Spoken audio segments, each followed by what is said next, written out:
ನೀವು ಸ್ವಲ್ಪ ಹಿಂದಕ್ಕೆ ನೋಡಿದರೆ, ಅಂದರೆ what is the difference between Pandit ನೆಹರೂವಿಯನ್ ಕಾಲದ ಪ್ರಧಾನಮಂತ್ರಿಗಳಿಗೂ 1947ರಲ್ಲಿ ಜುನಾಗಢ ಭಾರತಕ್ಕೆ ಸೇರ್ಪಡೆಯಾದ ನಂತರ, ಜುನಾಗಢದ ನವಾಬ ಪಾಕಿಸ್ತಾನಕ್ಕೆ ಓಡಿ ಹೋಗ್ತಾನೆ, ಸೇರ್ಪಡೆಯಾದ ನಂತರ ಸರ್ದಾರ್ ವಲ್ಲಭಭಾಯಿ ಪಟೇಲ್ ಹೇಳ್ತಾರೆ, ನಾವು ಸೋಮನಾಥ್ ಮಂದಿರವನ್ನು ಪುನರಪಿ ಕಟ್ಟಬೇಕು. ಯಾಕಂದರೆ ಘಜನಿಯ ಕಾಲದಿಂದಲೂ ಕೂಡ 17 ಬಾರಿ ಲೂಟಿಯಾಗಿರುತ್ತೆ ಸೋಮನಾಥ್ ದೇವಾಲಯ. ಸಂಪತ್ತನ್ನು ಸೂರೆ ಹೊಡೆದಿರ್ತಾರೆ, ಅಫ್ಘಾನಿಸ್ತಾನಕ್ಕೆ ತೊಗೊಂಡು ಹೋಗಿರ್ತಾರೆ.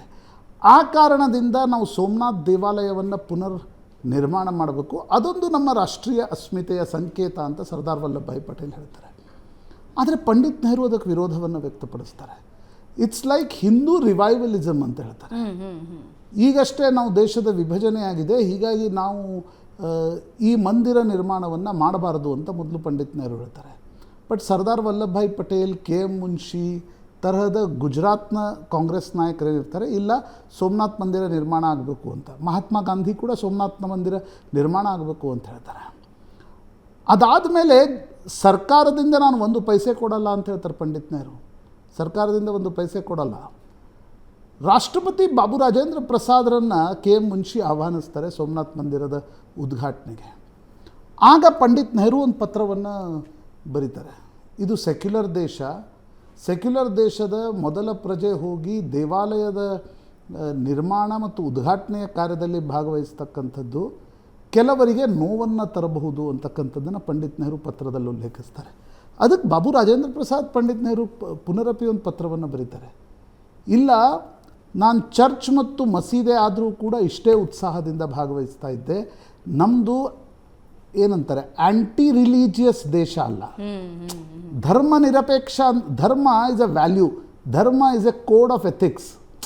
ಧರ್ಮ ಅಂದರೆ ನಿಮಗೆ ಆ ಪೂಜಾ ಪದ್ಧತಿ ಈ ಪೂಜಾ ಪದ್ಧತಿ ಅಲ್ಲ. ಅಂದರೆ ನಾವು ಇಂಗ್ಲೀಷ್ ಮತ್ತು ಕನ್ನಡದ ಟ್ರಾನ್ಸ್ಲೇಷನ್ನಲ್ಲಿ ಅನೇಕ ಬಾರಿ ಕಳೆದು ಹೋಗ್ತೀವಿ ಅಂತ ಬಾಬು ರಾಜೇಂದ್ರ ಪ್ರಸಾದ್ ಹೇಳ್ತಾ ಇದ್ರು. ಆಗ ಬಾಬು ರಾಜೇಂದ್ರ ಪ್ರಸಾದ್ ಪಂಡಿತ್ ನೆಹರು ಪತ್ರ ಬರೀತಾರೆ, ಇಲ್ಲ ನಾನು ಹೋಗ್ತೀನಿ ಅಂತ. 1951 ಮೇ ಅನ್ಸತ್ತೆ ನನಗೆ, ಬಾಬು ರಾಜೇಂದ್ರ ಪ್ರಸಾದ್ರು ಹೋಗಿ ಸೋಮನಾಥ್ ಮಂದಿರದ ಉದ್ಘಾಟನೆಯಲ್ಲಿ ಪಾಲ್ಗೊಳ್ತಾರೆ.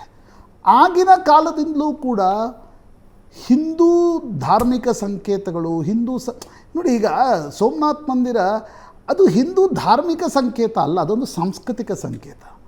ಇವತ್ತು ನೀವು ಮಹಾಕುಂಭದಲ್ಲಿ ಭಾಗವಹಿಸಿ ಗಂಗೆಯಲ್ಲಿ ಸ್ನಾನ ಮಾಡೋದು ಅದು ಯಾವುದೋ ಒಂದು ಧಾರ್ಮಿಕ, ಅದಕ್ಕೆ ಯಾವುದೋ ಜಾತಿಯ ಸಂಕೇತ. ಎಲ್ಲ ಧರ್ಮದವರು ಹೋಗ್ತಿದ್ದಾರೆ, ಅಲ್ಲಿ ಹೋಗ್ತಿದ್ದಾರೆ.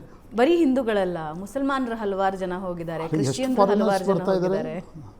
ರಷ್ಯಾದಿಂದ ಹಿಡಿದು ಯುರೋಪ್, ಅಮೆರಿಕಾದಿಂದ, ಭಾರತದಿಂದನೂ ಹಲವು ಧರ್ಮದವರು ನಿಶ್ಚಿತವಾಗಿ. ನೋಡಿ, ಇದನ್ನು ಅದಕ್ಕೆ ನೀವು ಸೀಮಿತ ದೃಷ್ಟಿಕೋನದಿಂದ ನೋಡೋದಕ್ಕಿಂತ ಇದನ್ನು ವೈಡ್ ಆ್ಯಂಗಲ್ನಿಂದ ನೋಡತಕ್ಕಂಥ ಅವಶ್ಯಕತೆ ಇದೆ. ಮತ್ತು ನನಗನ್ಸುತ್ತೆ ಪ್ರಧಾನಿ ನರೇಂದ್ರ ಮೋದಿ 2014ರ ನಂತರ ಈ ರೀತಿಯ ಸಾಂಸ್ಕೃತಿಕ ಅಸ್ಮಿತೆಗಳಿಗೆ ಒಂದು ರೀತಿಯಾಗಿರ್ತಕ್ಕಂಥ ಧ್ವನಿ ತುಂಬುವ ಕೆಲಸವನ್ನು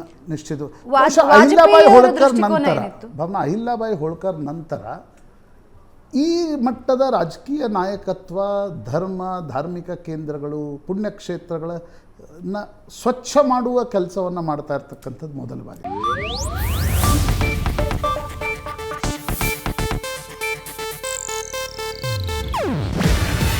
ಇದು ಏಷ್ಯಾನೆಟ್ ನ್ಯೂಸ್ ನೆಟ್ವರ್ಕ್ ಪ್ರಸ್ತುತಿ.